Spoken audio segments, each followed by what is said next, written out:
Hey guys, this is Japneet Chandiok, lecturer at V.S. Patel College of Arts and Science in BBA department. Today, I have come up with a video lecture to improvise your communicational skills, and I'm sure this will be very helpful. As the famous proverb says, the way we communicate with others and ourselves ultimately determines the quality of our lives. In today's lecture, the content which we are going to cover are as follows. First one, what is communication? Followed by importance of communication, process of communication, 7C of communication, and lastly, types of communication. So guys, let's begin with the lecture. Firstly, let's understand what is communication and why it is necessary. Communication is derived from the Latin word communicare, that means to share, or the act of conveying meaning from one entity or a group to another. Communication is a fundamental to the existence and survival of humans as well as to an organization. This was about communication. Now let's have a look why it is necessary. So, it is necessary to convey informations, ideas, feelings, etc. between two individual person. At the same time, we need to discuss the information within the organization for better employee performance, wherein the intent message is successfully delivered, received, and understood. As poor communication skills lead to frequent misunderstanding and frustration. At the other side, good communication skills allow others and ourselves to understand information more accurately and quickly. Here are some pointers to look out the importance of communication. Firstly, base of coordination. Coordination means the process of organizing people or a group so that they work together systematically. As the manager explains to the employee the organizational goal, modes of their achievements, and also interpersonal relationship among them so that organizational goal can be easily achieved. Second, fluency of working. If the organization needs the work on time and achieve goals, in that term manager needs to convey proper information so that work can be done smoothly and effectively. Next, better decision making. Decision making is an integral part of modern management. Decision plays an important role in determining both organizational and managerial activities.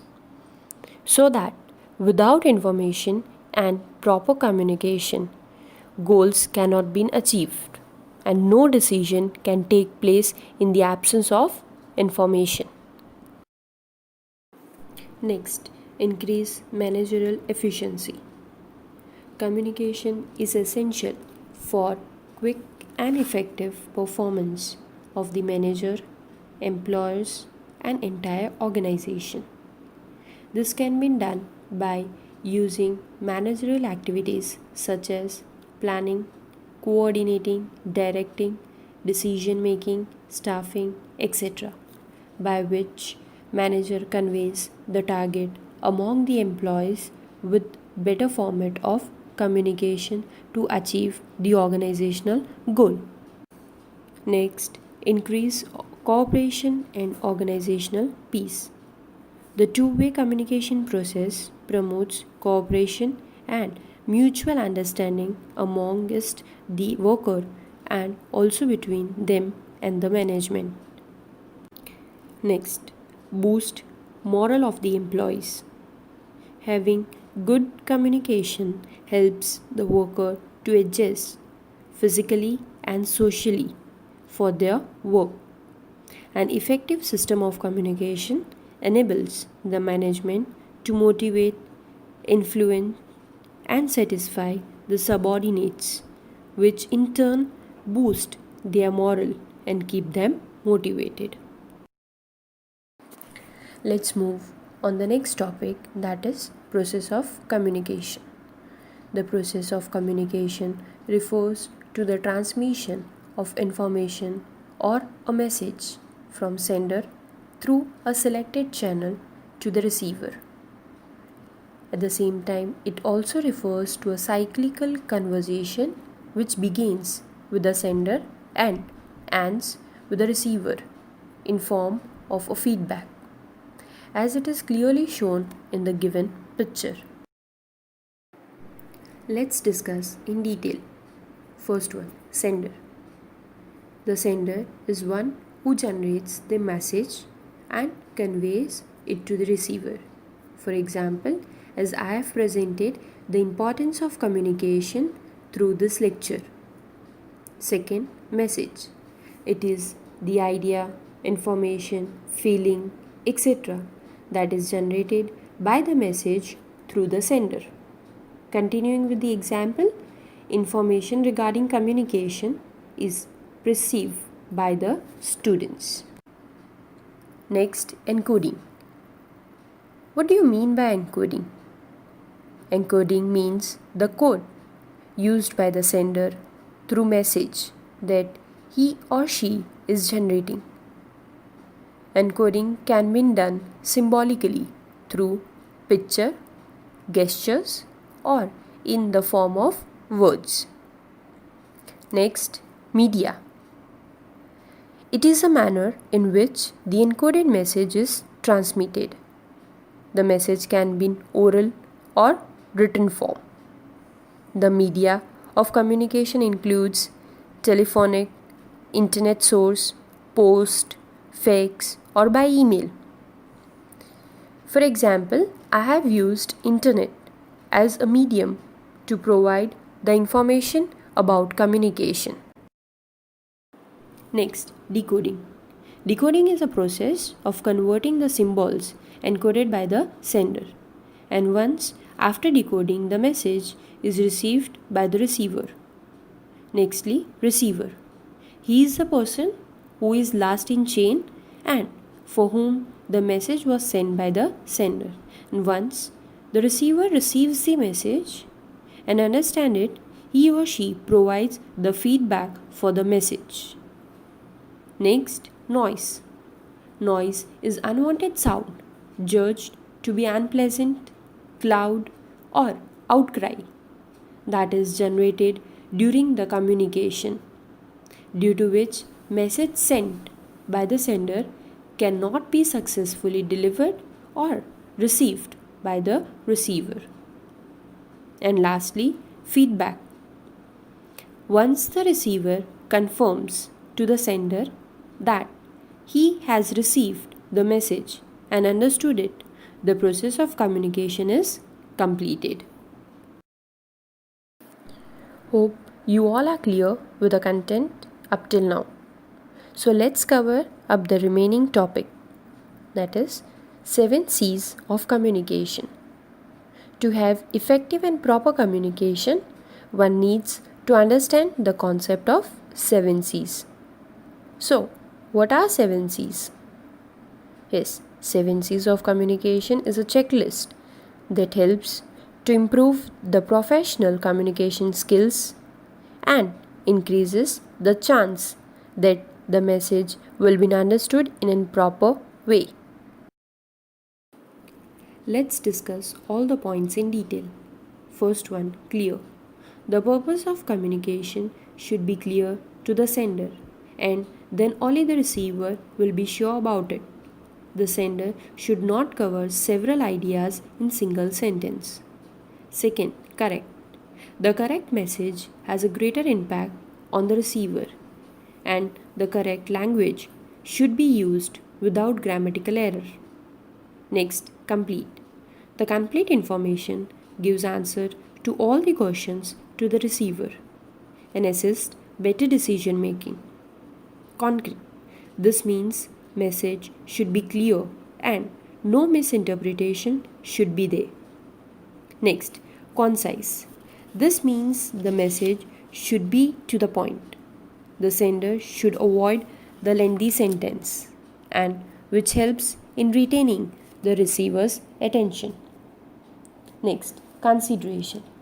The sender must take into the consideration the receiver's opinion, knowledge, and mindset in order to have an effective communication. And lastly, courteous. This means the sender must take into the consideration the feelings, viewpoints, and also show respect towards the recipient. Note students, this checklist is used in both oral and written communication. Moving towards the last topic, types of communication. There are two main types of communication. First one is based on channels and second based on purpose. Let's discuss each one of them in detail. First one, based on channels. There are three different channels used to communicate. They can be classified as verbal communication, non-verbal communication, and visual communication. Let's see what do we mean by verbal communication. Verbal communication involves the use of a word in conveying the message. It can be oral communication and written communication. Oral communication can be the form of face-to-face communication, voice chat, video conferencing, telephonic calls, etc. Whereas written communication can be form of mails, letters, essays, reports, etc. Now let's see what is non-verbal communication. Non-verbal communication can be done without the use of words. That is, communication done through body language, eye contact, gestures, postures, tone of a voice, etc. And lastly, visual communication. Visual communication is a communication which are done through sign, drawings, graphics, colors, etc. Based on purpose.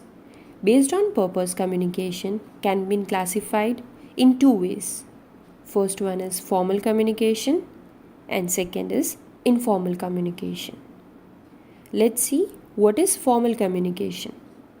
Formal communication is the one that uses the defined ways of communicating the message.